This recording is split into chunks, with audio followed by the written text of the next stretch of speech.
Kimi, malayong malayo na ang pananaw sa pag-ibig kumpara noong kabataan na puro OA.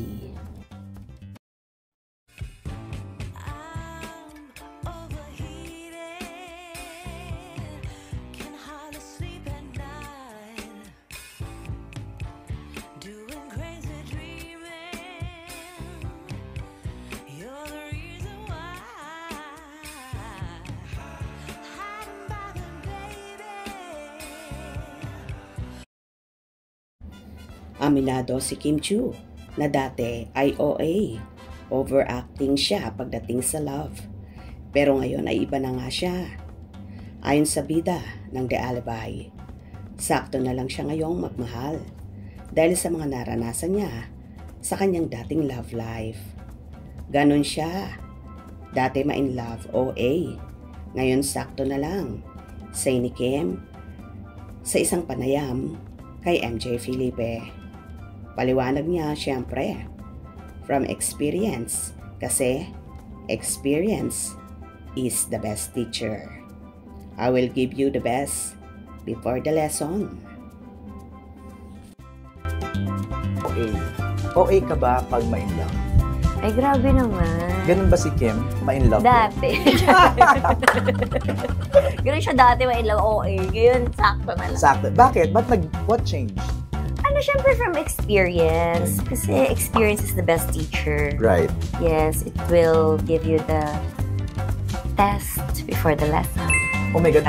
As you age, nagmamature na rin on how you choose your battles, Right. how you fall in love, how Right. you give, how you share, ganyan.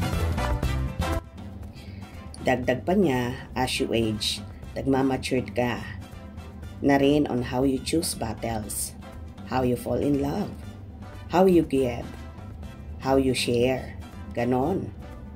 Pero teka, kailan naman sila amin ni Paolo Avellino na sila na talaga?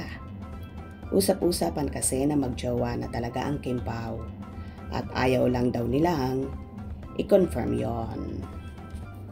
Well, tama naman ang mga sinabi ni Kimi na kapag tumatanda ka talaga, marami ang nababago. Nababago ang pananaw sa buhay, diskarte, lalong higit sa pag-ibig, base na rin sa mga naging experiences niya sa kanyang mga fast. Kaya ngayon, for sure, malawak na ang kaisipan ni Chinita Princess at matured na rin sa pag-iibigan nila ni Paolo Avellino. Tama ba ako mga kakimpauladya? Ang importante, kahit hindi pa sila umaamin sa publiko, masaya sila at very contented sila sa isa't isa. Saan ba pupunta yan? Dahil for sure, balang araw, aamin din sila at bubulatin na lang nila ang madlang people. Hope you enjoyed. Please subscribe for more info.